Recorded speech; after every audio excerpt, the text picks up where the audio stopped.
चांद के कितने करीब पहुंचा, भेजी पहली तस्वीर। अभी वो पृथ्वी की फोर्थ ऑर्बिट में चक्कर काट रहा है। नमस्कार, प्रणाम दोस्तों, कैसे हैं आप? हम आशा करते हैं कि आप अच्छे ही होंगे।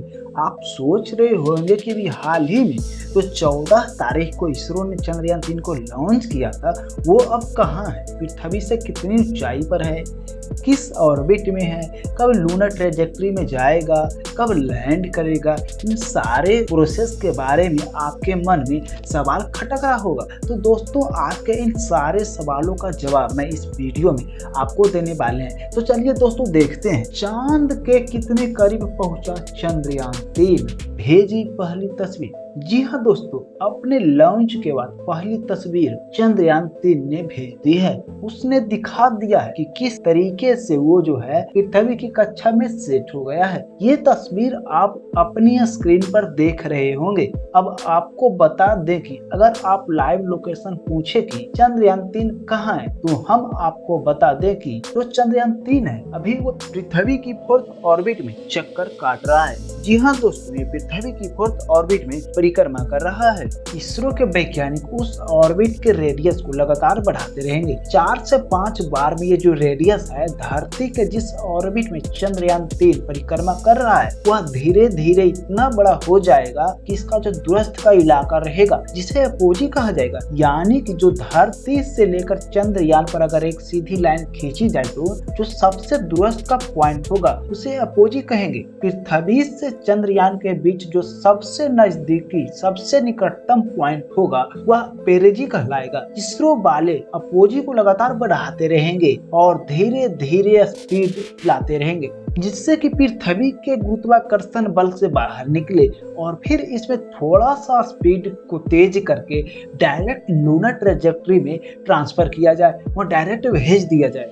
फिलहाल अभी इसरो की तरफ से बताया गया है, जब चंद्रयान 3 लॉन्च हुआ था तो वह पृथ्वी के फर्स्ट ऑर्बिट में पहुंचकर उस ऑर्बिट का चक्कर लगा रहा था, जिसकी पृथ्वी से अपोजी 40,762 किलोमीटर और पेरेजी 173 किलोमीटर हो गई। फिर चंद्रयान को इस फर्स्ट ऑर्बिट से सेकंड ऑर्बिट में 15 जुलाई को शिफ्ट किया गया, जिसकी पृथ्वी से अपोजी 41,603 किलोमीटर और पेरेजी 226 किलोमीटर हो गई। फिर चंद्रयान को इस सेकंड ऑर्बिट से थर्ड ऑर्बिट में 18 जुलाई को शिफ्ट किया गया, जिसकी पृथ्वी से अपोजी 51,400 किलोमीटर और पेरेजी 228 किलोमीटर हो गई। फिर चंद्रयान को इस थर्ड ऑर्बिट से फोर्थ ऑर्बिट में 20 जुलाई को शिफ्ट किया गया, जिसकी पृथ्वी से अपोजी 71,351 किलोमीटर और पेरेजी 233 किलोमीटर हो गई। जैसा कि इसरो का प्लान था, बिल्कुल वैसा ही हुआ। अब इसरो ने बताया है कि चंद्रयान को फोर्थ ऑर्बिट से फिफ्थ ऑर्बिट में 25 जुलाई के शाम 3 से 4 बजे के बीच भेजा जाएगा। ये अपने ऑर्बिट में घूमते घूमते जब इसके अपोजी 1,00,000 किलोमीटर हो जाएगी, यानी कि जो अंडाकार ऑर्बिट का जो सबसे दूर का पॉइंट होगा वो 1,00,000 किलोमीटर दूर धरती से हो जाएगी, तब ये उसे रिलीज करेंगे और इसका जो डायरेक्शन होगा वो अर्थ से हटकर सीधा लूनर ट्रेजेक्ट्री में चला जाएगा, यानी कि चंद्रमा के रास्ते पर चला जाएगा और चंद्रमा के ऑर्बिट में प्रवेश करने के बाद ही उस ऑर्बिट का परिक्रमा भी करने लगेगा। बताया जा रहा है कि जो ट्रेजेक्ट्री दी जाए वो इसी महीने 31 जुलाई को दिया जाएगा। अभी ये चंद्रयान 3 जो परिक्रमा कर रहा है धरती से, इसकी अपोजी 71,351 किलोमीटर और पेरेजी 233 किलोमीटर है। नीचे जो इसरो के ग्राउंड स्टेशन है, वहाँ से धीरे धीरे 5 बार इसके ऑर्बिट को चेंज किया जाएगा और उसके बाद जब इसके अपोजी 1,00,000 किलोमीटर हो जाएगा तो उसके बाद इसे लूनर ट्रेजेक्ट्री में सीधा शिफ्ट कर दिया जाएगा और उसके बाद लूनर ट्रेजेक्ट्री में आगे बढ़ते हुए चला जाएगा। तो 5 अगस्त वह तारीख होगी जब चंद्रयान लूनर ऑर्बिट में प्रवेश करेगा, यानी कि 5 अगस्त से ही चंद्रमा की परिक्रमा करने लगेगा। उसके बाद 17 अगस्त वह तारीख होगी जब चंद्रयान का प्रोपल्शन मॉड्यूल एक्टिवेट हो जाएगा, धीरे धीरे आगे बढ़ने लगेगा और चंद्रमा के पास पहुंचने लगेगा। फिर उसके बाद लैंडर को रिलीज किया जाएगा और 23 या फिर 24 तारीख होगी जो ऐतिहासिक होगी इसरो के लिए और खुद चंद्रयान मिशन के लिए। पृथ्वी से होते हुए 23 23 या 24 अगस्त को चंद्रमा के साउथ पोल पर चंद्रयान 3 सॉफ्ट लैंडिंग का अटेम्प्ट करेगा।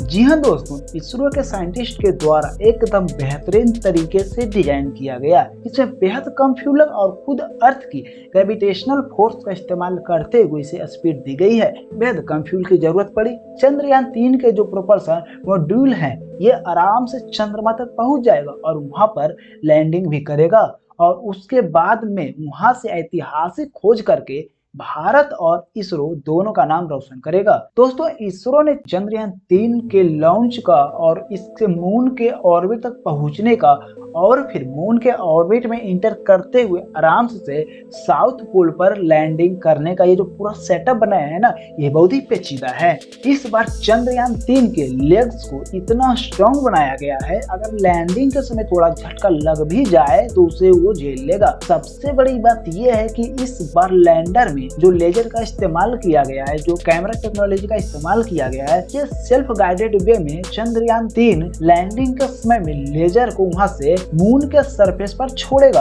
और वो टकराकर वापस चंद्रयान के पास आएगा और उसको वह डेटा मिल जाएगी वह कितनी दूरी पर है सतह से, और वह खुद ऑटोमेटिकली आराम से अपने आप को लैंड करा सकेगा। आपको बता दें कि इस वक्त यूरोपियन स्पेस एजेंसी की ट्रैकिंग नेटवर्क, नासा की ट्रैकिंग नेटवर्क और इसरो के ट्रैकिंग नेटवर्क सब एक साथ मिलकर काम कर रहे हैं ताकि चंद्रयान को प्रॉपर ट्रैक किया जा सके और इसे आसानी से वहां पर सॉफ्ट लैंडिंग कराया जा सके, वो भी तो साउथ पोल पर जहां अभी तक कोई नहीं पहुंचा है। हम सब जानते हैं कि चंद्रयान 3 कितना महत्वपूर्ण है। चंद्रयान चांद के उस हिस्से में उतरने वाला है जहां पर पहले कभी कोई नहीं उतर सका और ना ही कभी किसी ने पहले यहाँ पर सॉफ्ट लैंडिंग की है। बताया जा रहा है कि चांद के साउथ पोल के जिस इलाके में उतरने वाला है चंद्रयान, वहाँ पर पानी मिलने की पूरी संभावनाएं है और हो सकता है चंद्रयान 3 में जो विक्रम लैंडर है उसमें से निकलने वाला रोवर प्रज्ञान वो तस्वीर खींचने में कामयाब हो जाए। तो इतिहास रच दे मानव जाति के इतिहास में, जिसमें पानी का वो फोटोग्राफ हो,